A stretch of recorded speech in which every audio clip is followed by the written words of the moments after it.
ikan itu bisa berenang.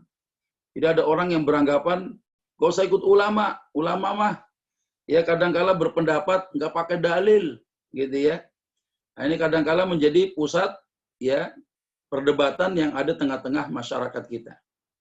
Nah, sehingga kalau ada orang yang menyatakan kembali kepada Quran dan Sunnah, kemudian jangan ikut ulama, sebagaimana mereka seperti ada keraguan kalau ikan itu bisa berenang. Ya, sebagaimana kita pernah piara ikan cupang misalnya. Ikan cupang kita kawinin yang betina sama yang jantan. Ya, tiba-tiba yang betina bertelur dia, telurnya netes. Kita lihat anak ikan cupangnya. Kemudian kita ragu, anak ikan cupang bisa berenang apa enggak nih? Katanya begitu. Nah, itulah keraguan ya orang-orang yang menyebutkan bahwa seakan-akan ulama tidak paham dalil, ulama berpendapat keluar daripada dalil di dalam Al-Quran dan Sunnah Rasulullah Sallallahu Alaihi Wasallam. Padahal dalil itu tidak bisa dipisahkan dari ulama. Kalau sudah tidak bisa dipisahkan, maka hubungannya begitu erat sekali antara ulama dengan dalil. Karenanya salah satu syarat ulama adalah punya kemampuan istimbatul ahkam. Apa sih istimbatul ahkam itu? Ya, satu kemampuan untuk menarik kesimpulan hukum ya yang terkait dengan dalil-dalil syar'iyah yang ada di antara dalil-dalil yang disepakati oleh seluruh ulama. Kita sudah belajar pada pertemuan yang lalu bahwa ada 4 sumber yang menjadi dalil yang disepakati oleh ulama. Di mana kalau ada sebuah dalil yang bersumber di dalam kitabullah, ulama sepakat itu, ya bisa jadi dalil. Ya, kemudian ada dalil yang bersumber daripada hadis nabawi, maka juga disepakati menjadi sumber dalil.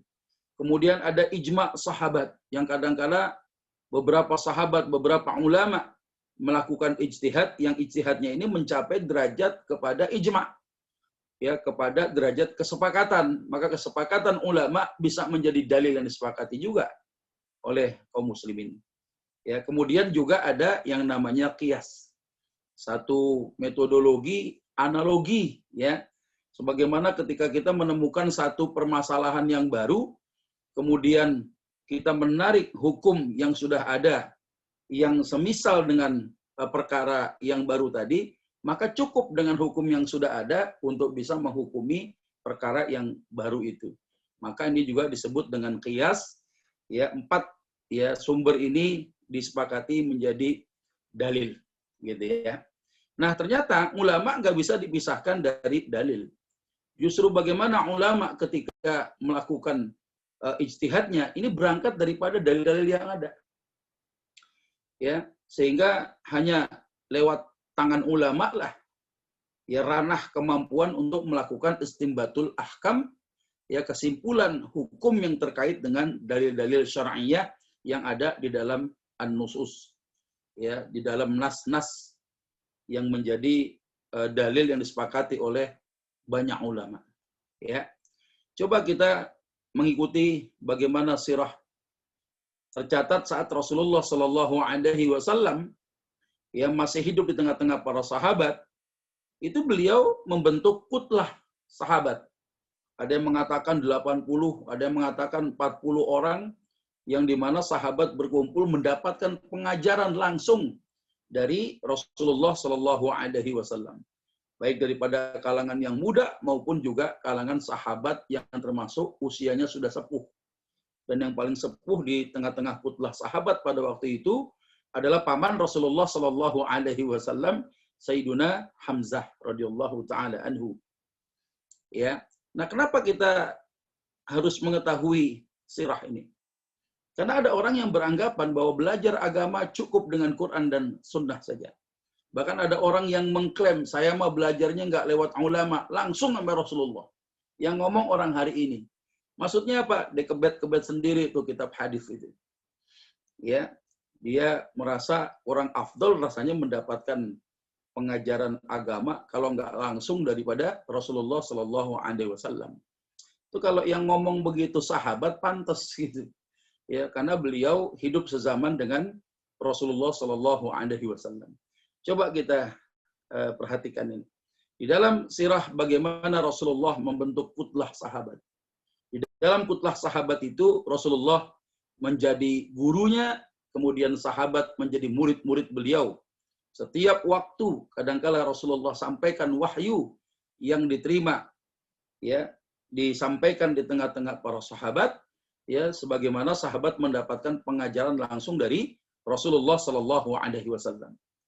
Maka sebagian para sahabat yang ada di dalam kutlah itu, ya, kemudian diutus oleh Rasulullah Shallallahu Alaihi Wasallam untuk apa? Untuk mendakwahi satu kaum yang tinggal berjauhan dari tempat tinggal Rasulullah Shallallahu Alaihi Wasallam. Ya, ternyata ada sebagian penduduk kampung, ya, yang cukup berjauhan tinggalnya, tidak berjumpa dengan Rasulullah Shallallahu Alaihi Wasallam, itu ternyata mendapatkan pengajaran Islam tidak langsung lewat Rasulullah, bahkan dari tangan para sahabat. Ya, masyhur bagaimana di dalam sirah, ya, di dalam satu riwayat Rasulullah Shallallahu Alaihi Wasallam pernah mengutus Mu'adz bin Jabal radhiyallahu an ke satu daerah yang namanya Yaman. Ya, ketika itu di dalam satu hadis diceritakan, ba'atsa Rasulullah Shallallahu Alaihi Wasallam Abu Musa wa Mu'adz ibn Jabal ila Yaman. Bahwasannya Rasulullah SAW pernah mengutus Abu Musa al-Asy'ari, ya, dan Mu'adz ibn Jabal ke negeri Yaman. Ya, wa ba'atsa kullu wahidin minhuma ala mikhlaf. Ya, pada waktu itu yang namanya Yaman itu terbagi menjadi dua negara bagian. Wal Yamanu mikhlafani. Ya, sementara negeri Yaman itu mikhlafani. Ada dua negara bagian, sehingga di antara dua negara bagian ini, satu sahabat ke negara yang satu, satu sahabat ke negara yang satu, masih di lingkaran daerah Yaman. Apa yang dipesankan oleh Rasulullah Shallallahu Alaihi Wasallam kepada dua sahabat mulia ini? Summa qala Rasulullah Shallallahu Alaihi Wasallam, yassira wa la tu'assira wa basyira wa la tunaffira. Ini masya Allah ini. Ini rumus dalam berdakwah ini.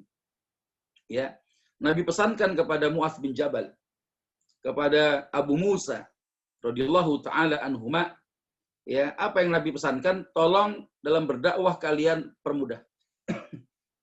Jangan kalian persulit. Ya.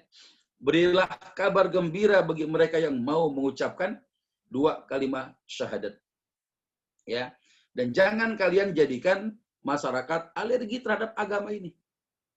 Ya, jadi di dalam berdakwah ini Rasulullah pesankan kepada dua sahabat mulia di dalam hadis ini, ketika dalam berdakwah, di dalam membawakan Islam kepada masyarakat, maka Nabi perintahkan apa? Permudah, jangan dipersulit.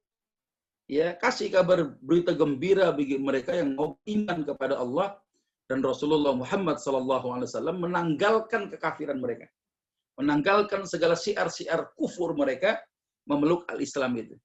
Ya, dan yang paling penting adalah wala tunaffira. Dan Nabi sampaikan, jangan kalian jadikan masyarakat jadi alergi terhadap agama ini.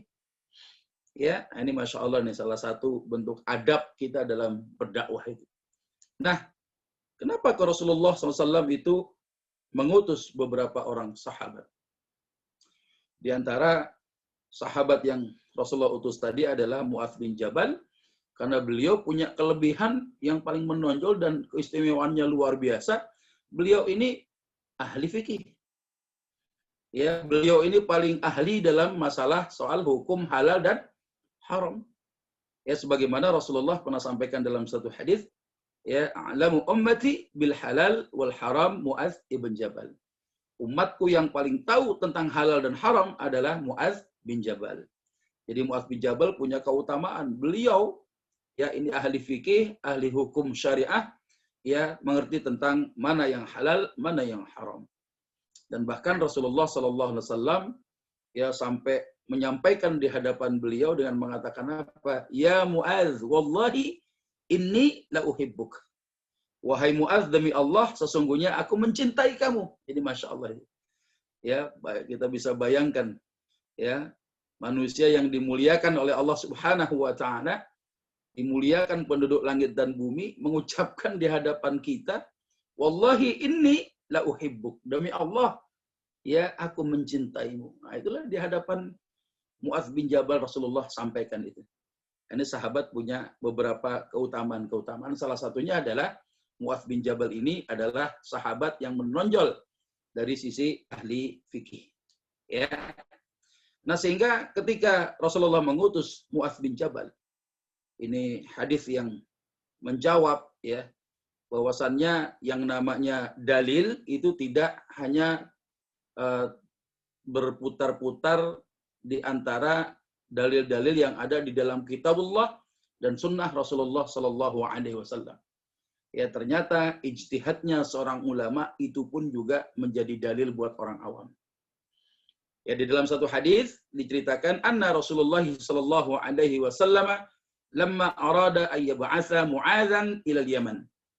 Ya, tatkala Rasulullah Sallallahu Alaihi Wasallam mengutus Mu'adz bin Jabal radhiyallahu anhu ke Yaman, beliau bersabda, ya, idza arada laka qada, ya Mu'adz, bagaimana sikapmu ya apabila engkau datang ada datang kepadamu satu perkara, engkau berhukumnya dengan apa? Ya, karena beliau ini kan ahli fikih. Ketika datang satu perkara di hadapan kamu, ya kamu menghukumnya dengan apa? Mu'adz mengatakan, "Aqdi bi kitabillah." Saya akan menghukumnya atau menyelesaikan perkara itu dengan kitabullah.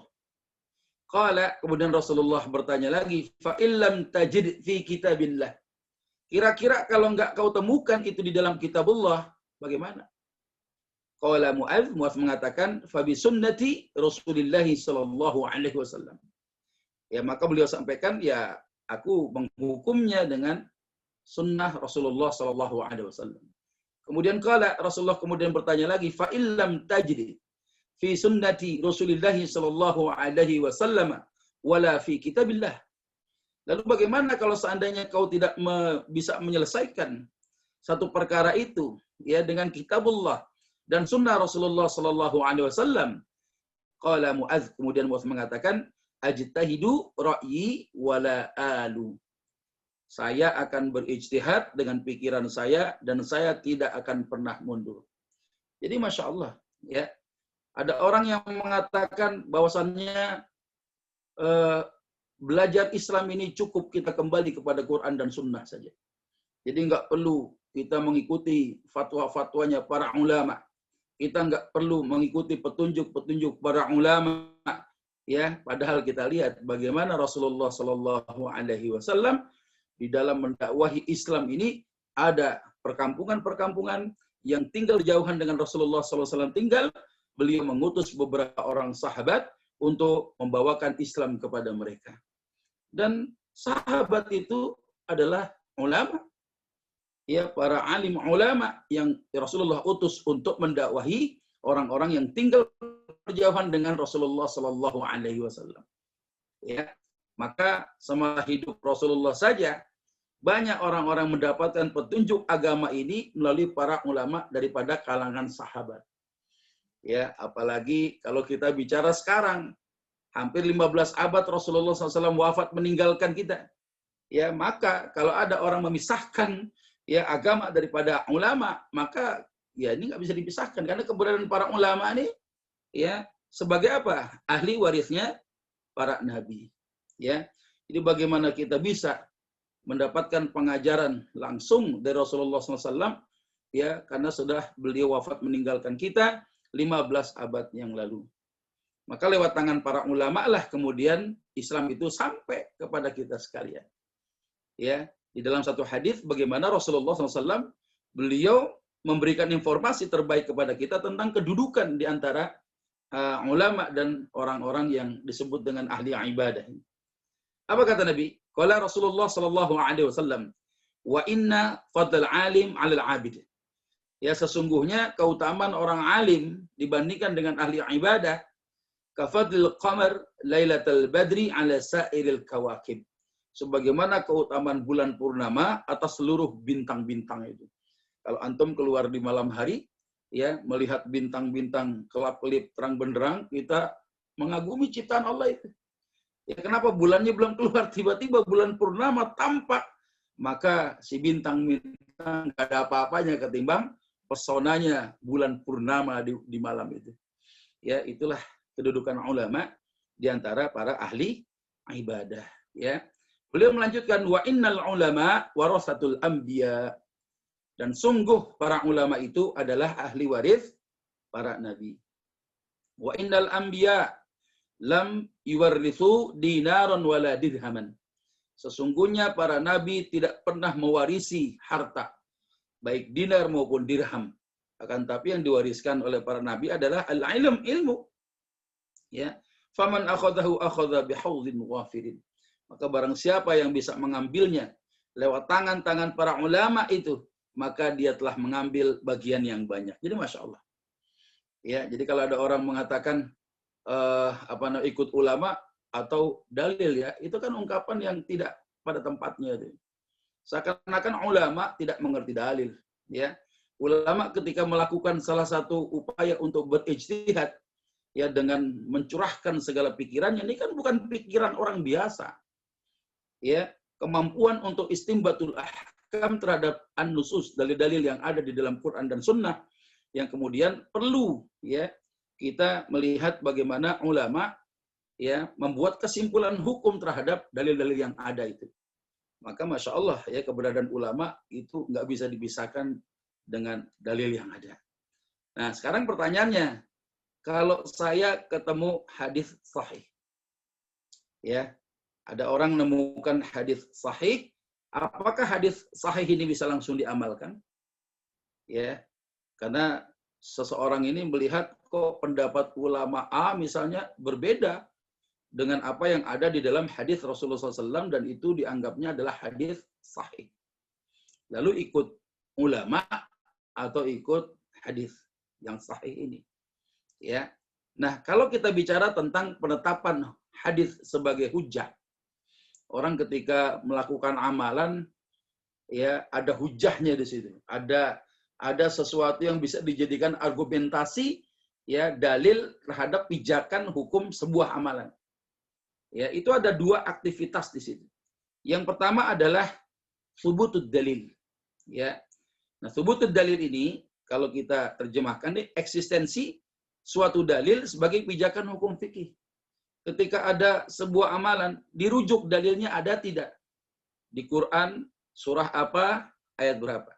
Di dalam hadis, ya, sanadnya, perawinya siapa saja? Bagaimana kemudian kedudukan hadis ini? Ini adalah ranah para imam ilmu hadis dan termasuk, ya, para ulama usul fikih. Ya, ketika dalil itu ditemukan, ya, ternyata dalil itu perlu apa lagi? Ada yang namanya, ya, satu tahapan lagi yang namanya sihhahul istidlal. Bagaimana sebuah dalil harus melewati proses keabsahan. Apakah dalil itu bisa diamalkan atau tidak? Ya, ini kan ranahnya ijtihadnya para fuqaha.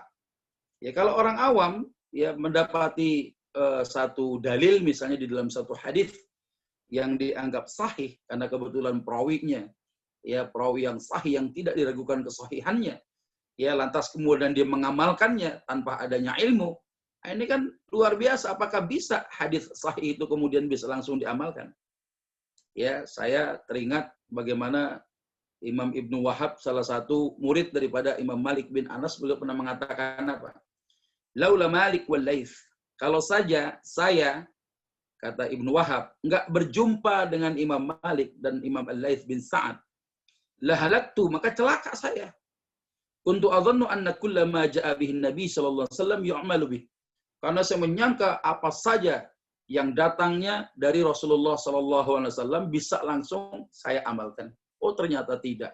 Berjumpa dengan Imam Malik, ya, ternyata tidak semua kesunahan Rasulullah SAW bisa langsung kita lakukan. Ada sunnah-sunnah yang khusus buat Nabi, yang buat kita itu berbeda. Kadangkala tidak semuanya sunnah Rasulullah SAW boleh kita amalkan. Ada sesuatu yang haram buat kita, buat Nabi boleh. Ada yang haram buat Nabi, buat kita boleh. Ada yang wajib buat Nabi, buat kita sunnah. Ya, Masya Allah, tidak semuanya ternyata apa yang datang dari Rasulullah SAW bisa langsung diamalkan. Nah, ketika kita pengen tahu Ya, apakah satu hadis itu yang kita kenal kedudukannya sebagai hadis sahih, apakah bisa langsung diamalkan? Itulah ranahnya para ulama fikih untuk melihat keabsahan satu dalil ini, apakah dia bisa dijadikan argumentasi hujah untuk beramal atau tidak. Karenanya ya Sufyan ibn Uyainah beliau pernah mengatakan apa? Al hadis mudillatun illa lil fuqaha. Ada yang mengatakan hadis madallah illa lil fuqaha. Hadis itu menyesatkan, hadis itu tempatnya orang tersesat. Ya kecuali bagi para fuqaha. Jadi hadis itu menyesatkan kecuali bagi para ulama fikih. Ya, Sufyan ibn Uyainah ini mengatakan hal yang demikian bukan tanpa dasar. Ya kenapa? Karena orang awam ketika mendapati satu dalil, kemudian dia mengamalkan dalil itu, ya orang ini kemudian bisa tersesat. Apa contohnya? Ketika Rasulullah SAW beliau sampaikan ya agar jangan menulis sesuatu yang ada pada diriku kecuali Al-Quran saja. Maka barang siapa yang menulis sesuatu dariku selain daripada Al-Quran, falyamhuh, maka hapuslah dia. Nah ini hadisnya sahih. Ya apakah kemudian hari ini bisa kita amalkan? Kita akan menuduh bahwa Al-Imam Al-Bukhari adalah pengumpul hadis yang tidak mengikuti sunnah Rasulullah SAW. Al-Imam Muslim, ya ketika mengumpulkan hadis dia nggak ngikutin petunjuk Rasulullah SAW, maka nggak ke situ arahnya. Maka berapa banyak orang-orang yang kemudian orang-orang awam ini yang kadangkala mereka tidak mengerti, ya adapun dalil ada, mereka membaca Al-Quran, mereka membaca hadis-hadis Nabawi, ya yang kadangkala mereka termasuk kita orang-orang awam yang tidak punya kemampuan untuk melakukan istinbatul ahkam, menarik kesimpulan hukum terhadap dalil-dalil yang ada tadi, kecuali ranah itu ada di tangan para ulama mujtahid mutlak. Ya, maka nih, Masya Allah nih, ya, sampai di dalam satu hadis Rasulullah mengancam, ya man qala fil Quran bi ghairi ilmin. Ya, siapa yang berkata-kata tentang Al-Quran tanpa adanya ilmu, falyatabawwa maq'adahu minan nar, maka bersiaplah tempatnya di neraka. Ya kadangkala kan banyak tafsiran-tafsiran nyeleneh gitu ya. Yang kadangkala tidak memakai maraji yang sahih. Ya tidak menggunakan metodologi para ulama salaf. Ya, ulama-ulama terdahulu ya ketika melakukan salah satu bentuk pengkajian, penelitian ya, kemudian melakukan yang namanya kegiatan yang disebut dengan istinbatul ahkam itu, ya maka beliau semua dilengkapi oleh ranah ilmu yang cukup untuk bisa melakukan ijtihad. Sementara orang-orang awam kayak kita tidak punya ranah untuk melakukan ijtihad. Maka mendapati agama ini, ya kita kemudian jangan saya mengatakan kembali kepada Quran dan Sunnah. Ya memangnya kita punya kemampuan apa untuk menggali apa yang ada di dalam Al-Quran yang menjadi ilmu yang luar biasa, yang sampai dengan hari ini pun masih banyak misteri yang ada di dalamnya. Ya, belum lagi bicara tentang ya tidak hanya ratusan ribu, puluhan ribu, ratusan ribu, bahkan jutaan hadis ya yang kita tidak bisa untuk menarik sebuah kesimpulan hukum yang ada di dalamnya. Kenapa? Karena kita nggak punya ranah. Ya, bukan ranah kita nggak punya kemampuan perangkat ya ilmu untuk bisa melakukan sebuah ijtihad. Ya. Nah, pertanyaannya sekarang, kalau kita ikut ulama, apakah kita kudu bermadhab? Ya. Karena ada juga orang-orang yang disebutkan ya al-madhhabiyah, ya gerakan yang tidak bermadhab gitu ya. Kemudian disikapi bahwa ya itu tadi tinggalkan itu pendapat-pendapat ulama, ya pakai Quran dan Sunnah aja dah, ya nggak usah ikut ulama katanya begitu. Nah, sekarang pertanyaannya apakah kita harus bermadhab? Ulama kalangan al-Hanafiyah ya di dalam qaulnya disebutkan idza ubtuliya al-ammi alladhi laysa min ahli al-ijtihad binazilatin fa alaihi musa'alatu ahli al-ilm anha. Ketika seorang awam tidak memiliki kemampuan untuk melakukan ijtihad, ya mendapati satu masalah yang baru, maka dia kudu nanya dengan ahlul ilm tentang itu. Ini kan sesuai dengan sabda dengan firman Allah Subhanahu wa taala, a'udzubillahi minasyaitonir rajim, fas'alu ahlal dzikri in kuntum la ta'lamun. Ya, tanya kepada ahlinya kalau kau tidak tahu satu perkara itu. Maka buat orang awam kayak kita, ya, yang tidak punya kemampuan untuk melakukan ijtihad, mendapati satu permasalahan kita gak ngerti, nanya sama ahlul ilm. Tanya sama yang mengerti hukum terhadap masalah itu. Siapa? Ya, para ulama. Ya. Nah, kemudian Al-Malikiyah. Kalau Al-Imam Malik mengatakan apa? Yajibu 'alal awam taqlidul mujtahidin fil ahkam. Ya, Imam Malik mengatakan wajib kepada orang awam untuk bertaklid kepada ulama dalam masalah hukum-hukum agama. Wajib 'alaihim al-ijtihad fi a'yanil mujtahidin kama yajibu 'alal mujtahidin al-ijtihad fi a'yanil adillah. Ya, sebagaimana ya para ulama juga ketika mereka melakukan ijtihad, ya wajib juga sebagaimana memilih dalil-dalil. Ya, dan ini disebutkan wahwa qaulu jumhuril ulama. Inilah pendapat jumhurul ulama. Bahwa orang awam itu ya kudu ikut ulama, ya, yang mengerti masalah hukum-hukum agama. Nah, termasuk juga kalangan ulama asy-Syafi'iyah. Al-'ami yajibu 'alaihi al-istifta'u wattiba'ul ulama. Ya, orang awam ya wajib untuk minta fatwa dan mengikuti para ulama. Ya, jadi Masya Allah ya. Maka agama ini nggak bisa dipisahkan dari ulama. Ya, nggak bisa dipisahkan dari ulama. Dan kita orang awam nggak bisa bikin kesimpulan hukum sendiri itu. Ya, termasuk juga Al-Hanabilah. Ya, Ibnu Qudamah Al-Hambali. Beliau mengatakan apa? Wa ammat taklid fil furu' fahuwa jaizun ijma'an. Maka ulama sepakat, ya, adapun taklid dalam hal yang bersifat furu'iyah, maka hukumnya boleh. Ya, jadi orang mengikuti salah satu pendapat ulama, pendapat yang lain ya tidak diikuti, enggak ada masalah. Ya, apalagi kita termasuk orang-orang awam, ketika kita bicara tentang ijtihad ulama itu merupakan dalil bagi orang awam kayak kita. Ya, karenanya Al-Imam Asy-Syatibi pernah mengatakan fatwa para mujtahid bagi orang awam itu seperti dalil-dalil syariat bagi mujtahid. Ya, ketika antum menanyakan satu perkara, ya Ustaz, bagaimana hukum tentang kunut di dalam sholat subuh misalnya?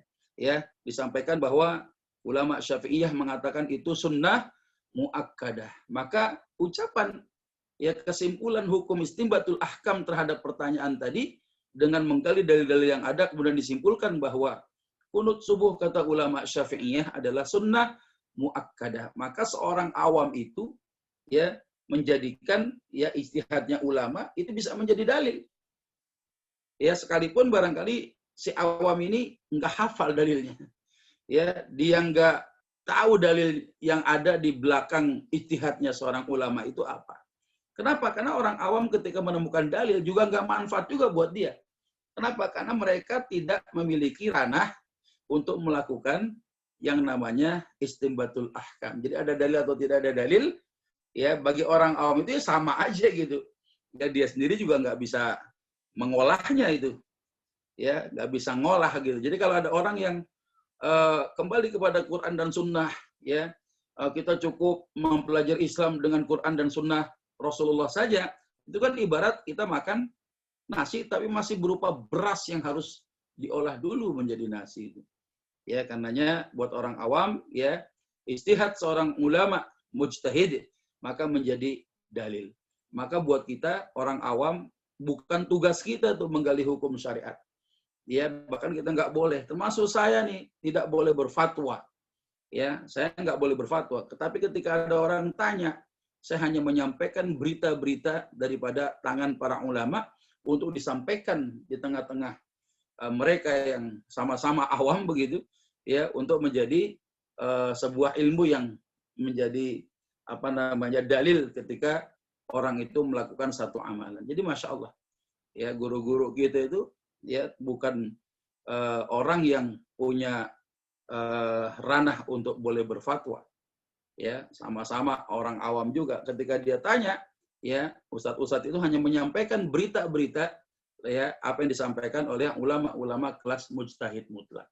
Maka Masya Allah Bapak Ibu dirahmati Allah Subhanahu wa Ta'ala, ya hal yang menjadi permasalahan kita, ikut ulama atau dalil, ya ini seakan-akan orang itu nggak percaya bahwa ulama ini dianggap tidak mengerti dalil. Padahal apa yang disampaikan lewat ijtihadnya seorang ulama itu justru berangkat daripada dalil-dalil yang ada.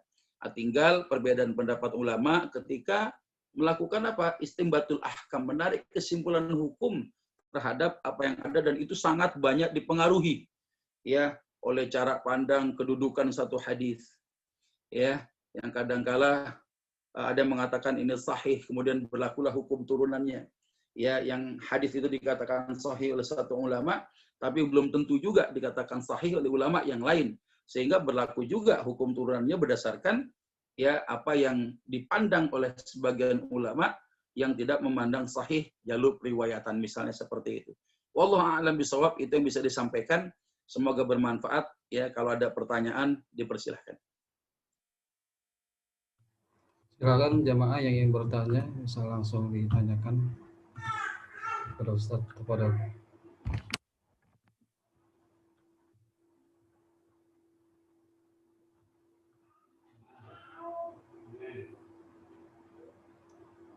atau yang mau chat via chat bisa langsung. Kita masih ada kurang lebih 10 menit, 15 menit.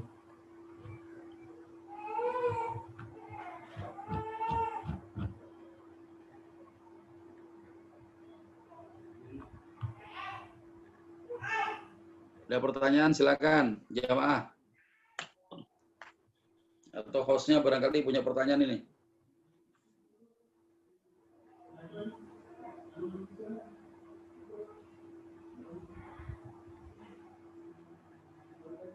Gak ada kali Bang Awal ya. Iya. Udah pada paham kayaknya. Masya Allah nih. Nah ini ada. Antum barangkali. Nah ini. Coba. Saat kakak saya memiliki pemahaman seperti itu, bagaimana menyadarkannya?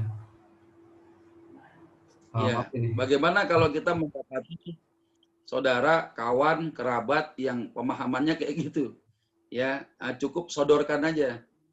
Ya, salah satu hadis yang itu ternyata hadisnya sahih, kira-kira bisa diamalkan atau tidak. Contoh misalnya, ya ketika ada riwayat, ya seorang wanita yang namanya Sahlah binti Suhail.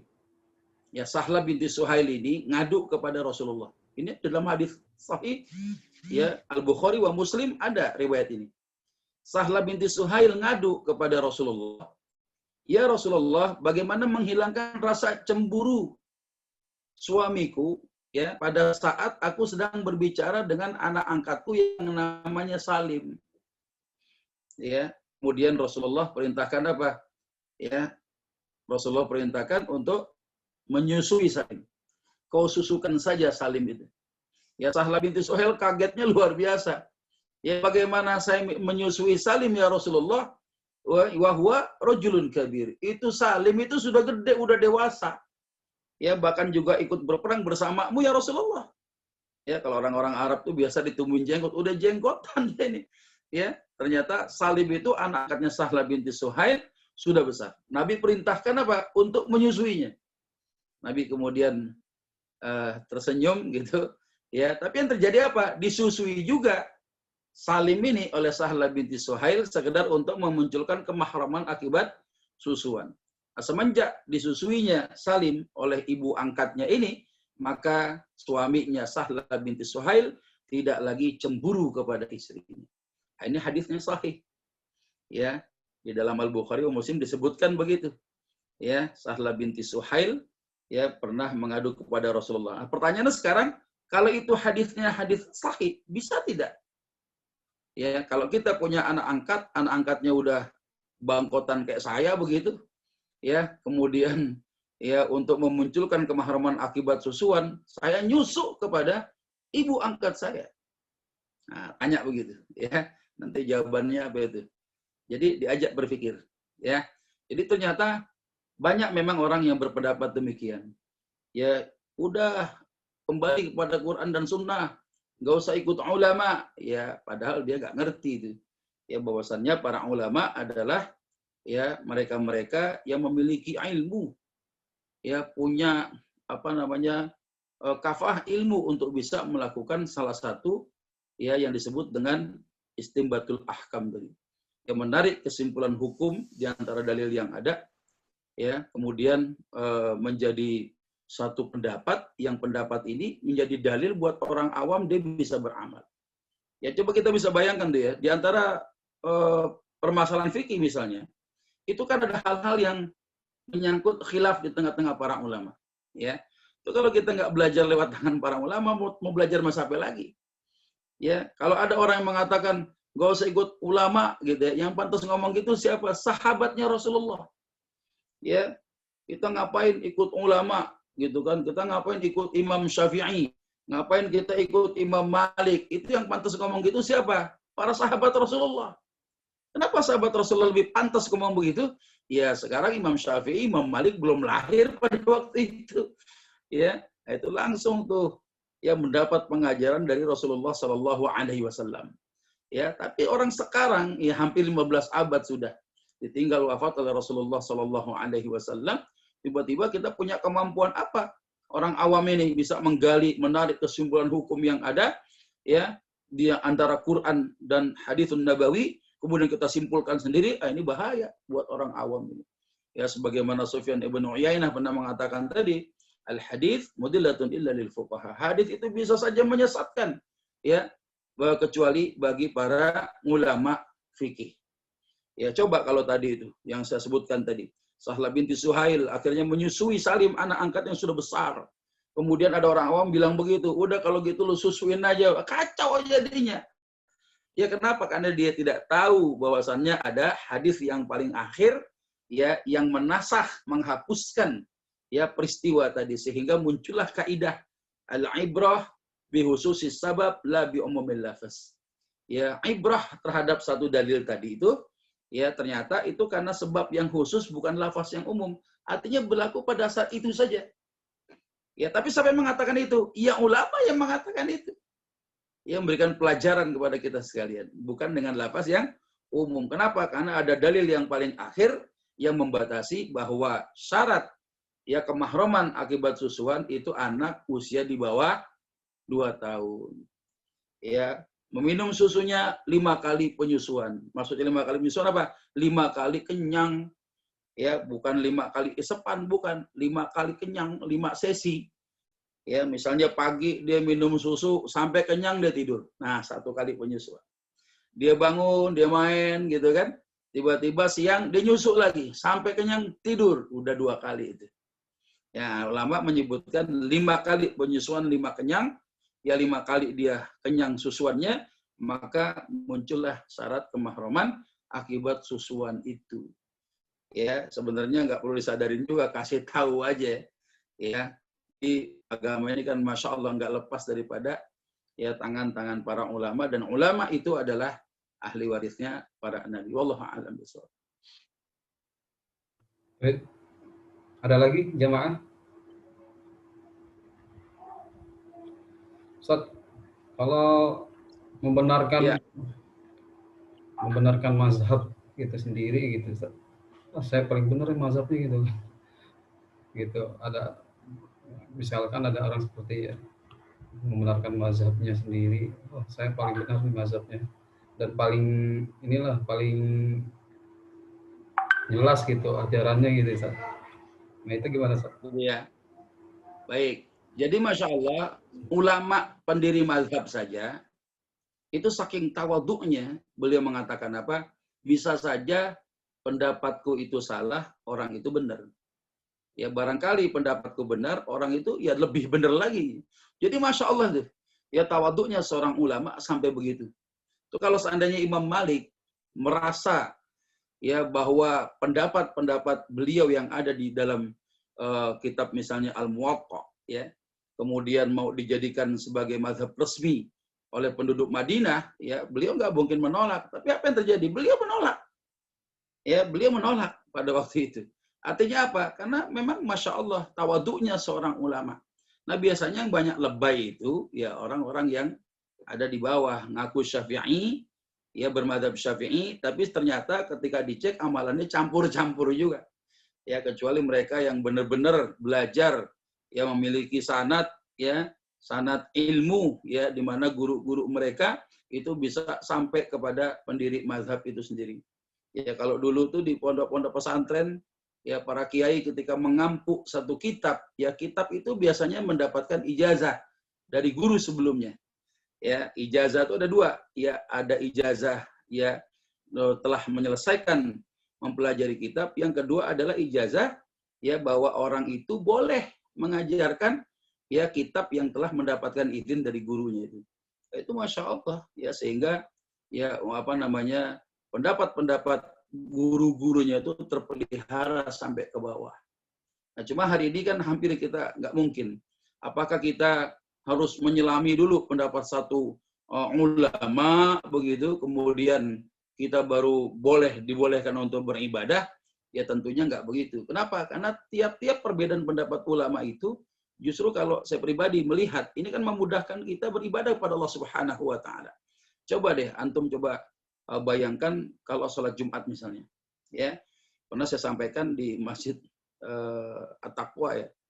Waktu itu saya pernah sampaikan tentang bab fikih Jumat. Ya. Kata Imam Malik, pelaksanaan sholat Jumat yang sah adalah kalau ketika terjadi ta'adudul Jumat, Jumat berbilang, adalah masjid yang paling tua di tempat itu. Nah, sekarang antum sholatnya di mana? Di masjid kantor. Ya tua mana itu sama Masjid Istiqlal? Satu.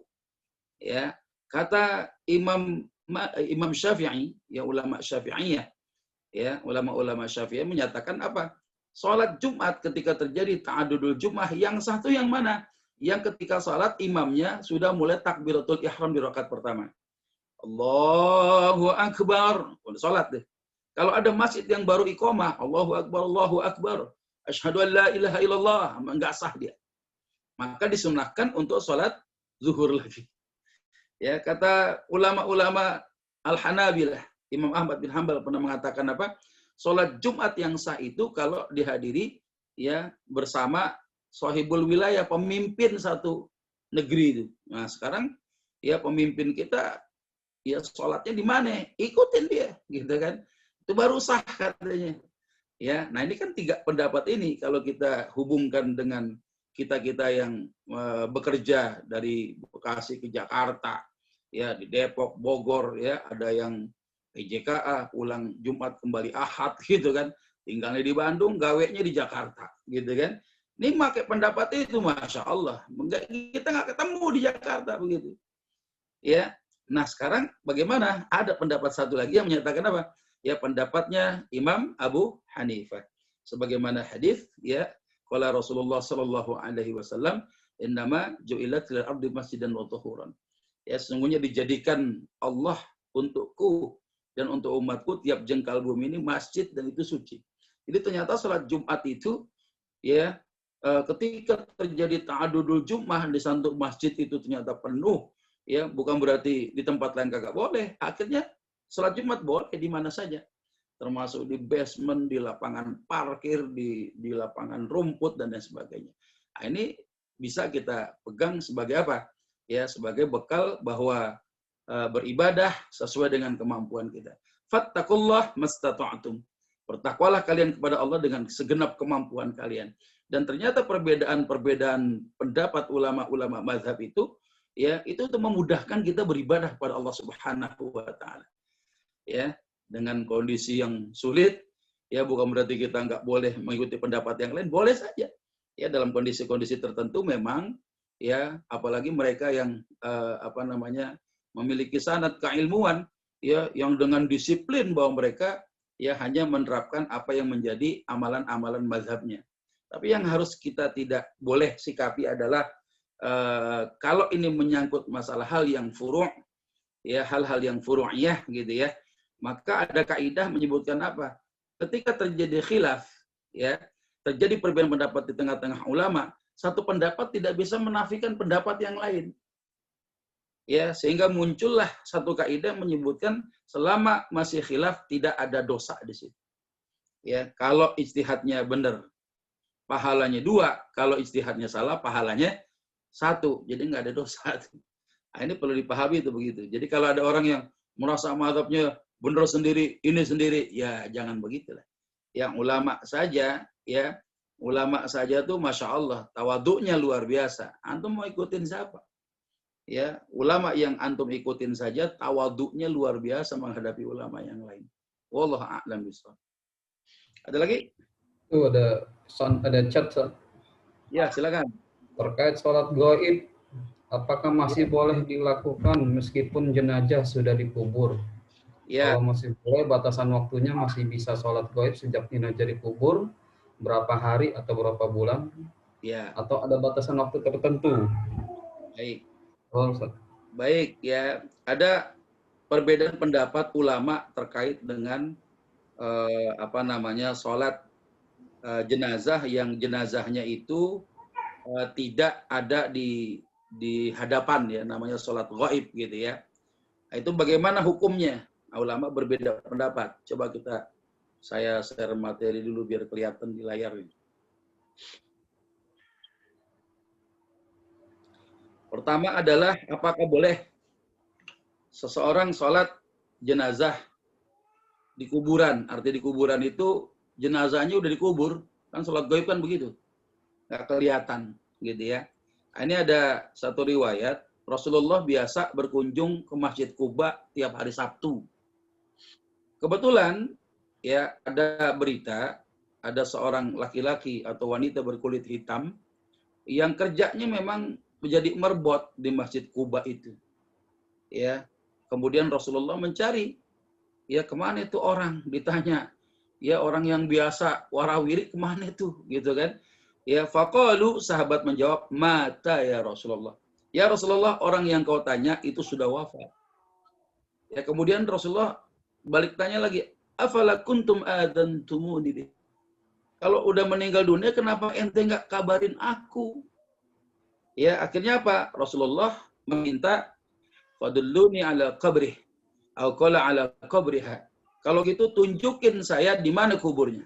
Ketika ditunjukkan kuburnya oleh sahabat, ya didatangi itu kuburnya si merbot yang meninggal ini, fa shalla 'alaiha. Kemudian Nabi salat jenazah yang di depannya itu ada kubur seorang merbot itu. Ya, ini kan artinya salat yang jenazahnya enggak kelihatan gitu ya. Itu pertama. Nah, sehingga ada khilaf yang ulama seputar kebolehan sholat jenazah di kuburan. Ya, ada yang mengatakan boleh, ya, sebagaimana di antara pendapat-pendapat ulama mazhab, ya, kecuali kalangan ulama al-Malikiyah. Ya, ulama al-Malikiyah itu berpendapat bahwa apa yang dilakukan oleh Rasulullah adalah sesuatu yang khusus untuk Nabi, nggak boleh diamalin buat orang awam biasa itu. Ya, tapi kalau kita lihat riwayat yang lain, bagaimana ada asar di sini. Ya, sebagaimana disebutkan, ya, disebutkan ada seorang sahabat namanya Nafi' menceritakan annahu sulliya ala Aisyah wa ummi Salamah wasta quburil baqi, ya, shalla ala Aisyah Abu Hurairah wa hadara dzalik Ibnu Umar. Ya, Nafi pernah menceritakan ia pernah mensolati Aisyah dan Ummu Salamah di Baqi, artinya ya nyolatinnya di kuburnya. Ya, ketika Sayyidah Aisyah dengan Ummu Salamah itu beliau sudah ada di dalam kubur. Ya, bahkan Abu Hurairah pernah salat, ya, yang di depannya itu adalah salat jenazah, di depannya adalah ya kuburan Sayyidah Aisyah, bahkan dihadiri oleh Ibnu Umar. Ya, wa fa'ala dzalik Umar Ibnu Abdul Aziz, dan juga dilakukan oleh Umar bin Abdul Aziz, ya. Nah, sehingga di sini ada kebolehan tentang sholat di jenazah yang jenazahnya nggak kelihatan. Cuma berapa batasannya sih? Ulama beda-beda pendapat nih, ya. Walau dufina al-mayyit qabla shalah atau qabla al-ghusl. Kalau mayit itu sudah dikebumikan akan tapi belum disolatkan, maka mayit itu disolatkan di kuburnya sampai 3 hari saja. Ya, artinya ada yang belum disolatkan atau sebelum dimandikan gitu ya. Nah, ini disolatkan di kuburnya itu sampai 3 hari saja. Ini dalam pandangan yang sahih di dalam mazhab Hanafi. Ya, dan kemudian juga disebutkan ya tidak ada waktu yang pasti, akan tapi disolatkan mayit tersebut sampai sekiranya mayit itu rusak. Jadi kalau ada orang sholat gaib, ya batasannya apa? Ada yang mengatakan 3 hari, ya ada yang mengatakan ya dikira-kirain aja sampai jenazah itu rusaknya biasanya berapa lama. Ya, kalau kira-kira sebulan 2 bulan udah rusak gitu, maka tidak ada lagi ya kebolehan untuk menyolatkan jenazah yang tidak ada di hadapannya itu. Ya. Nah, kata ulama Syafi'iyah nih, ya. Di sini ada 2 pendapat nih. Ada pendapat yang menyatakan 3 hari, tidak boleh lebih daripada itu, ya. Sementara pandangan yang berikutnya adalah ya kapan saja boleh. Ya, jadi di antara pendapat ulama Syafi'iyah kapan saja boleh. Ya, fa'ala hadza tajuzu shalah 'ala quburis sahabah faman ba'dahum ilal yaum. Jadi dengan adanya pandangan pertama ya terkait kebolehan menyolati jenazah secara gaib kapan saja, maka dibolehkan kita sholat jenazah menyolatkan jenazahnya para sahabat setelah di kuburan mereka sampai saat ini katanya. Jadi ada 2 pendapat tuh di kalangan Syafi'iyah, kapan saja boleh, sementara ada yang mengatakan 3 hari nggak boleh lebih daripada itu. Batasannya itu ketika sudah dikuburkan. Ya, ulama Hanabilah kemudian juga kepecah menjadi 2 pendapat. Ya, ada mengatakan ya boleh-boleh saja ya sholat ya sebagaimana jenazahnya itu sudah dikuburkan ya. Sementara juga ada yang menyatakan hukumnya makruh. Nah, ini ada 2 pendapat nih. Ya sebagaimana diriwayatkan dari Imam Ahmad bin Hambal ya bahwasannya ada yang menyatakan ini makruh hukumnya. Jadi ada yang mengatakan boleh, ada yang mengatakan makruh. Ya, ini yang dimaksud makruh ini sholatnya di sholat jenazah di kuburan. Ya, kalau kita tarik tentang kias sholat ghaibnya, ya tentang kebolehannya, kita melihat batasan waktunya tadi. Nah, jadi di antara ulama-ulama min madzahibil arba'ah, ya adalah kalangan ulama Maliki saja yang menyatakan bahwa itu nggak boleh, ya bahkan diharamkan, ya sebagaimana Imam Malik pernah mengatakan bahwa ini hadis memang betul menceritakan Rasulullah pernah menyolatkan jenazah di depannya kubur si Marbot itu, ya akan tapi beliau mengatakan walaisa alaihil amal, tapi bukan untuk diamalkan untuk orang awam. Nah jadi gitu si penanya kita. Ya ada batasan ya, ada yang mengatakan 3 hari nggak boleh lebih, ya ada pula yang mengatakan dikira-kirain aja, kalau udah rusak mah nggak usah lagi, gitu ya. Ada yang mengatakan kapan saja boleh, ya menyolatkan jenazah secara gaib itu. Ada juga yang mengatakan tadi nggak boleh lebih daripada 3 hari. Nah ini khilaf ulama, ya perbedaan pendapat ulama. Ketika antum memakai, wah saya adalah pendapat yang memakruhkan, ya silakan aja, saya hormati pendapat antum. Ya, nah cuma masalahnya apa? Ya orang yang berbeda pendapat dengan saudaranya yang lain, ya ini jangan sampai kemudian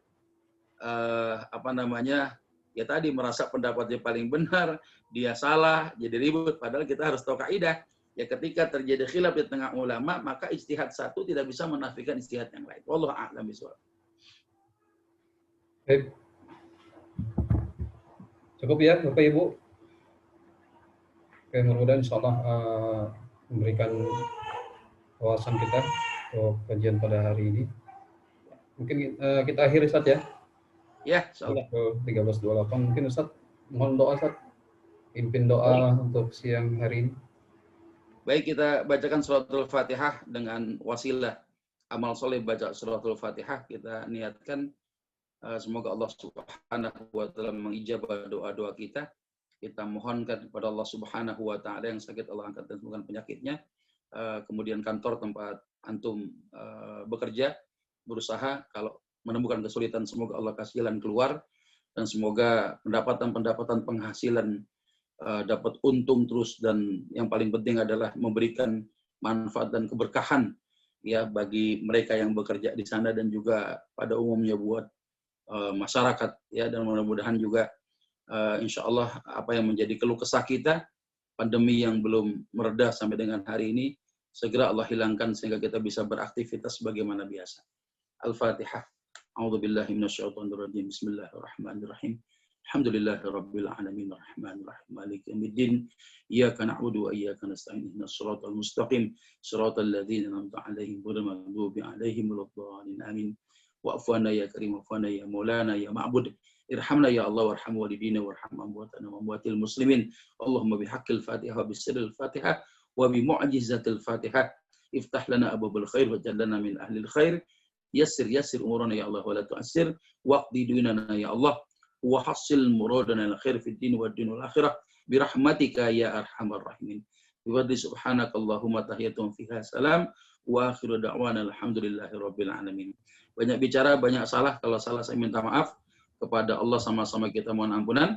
Subhanakallahumma wa bihamdika asyhadu an la ilaha illa anta astaghfiruka wa atubu ilaik. Alhamdulillahirabbil alamin. Assalamualaikum warahmatullahi wabarakatuh. Waalaikumsalam warahmatullahi wabarakatuh. Mas Ustaz, terima kasih para jemaah yang telah bergabung. So kita akan kajian lagi di bulan yang akan datang. Ustaz. Terima kasih. Assalamualaikum warahmatullahi wabarakatuh. Waalaikumsalam.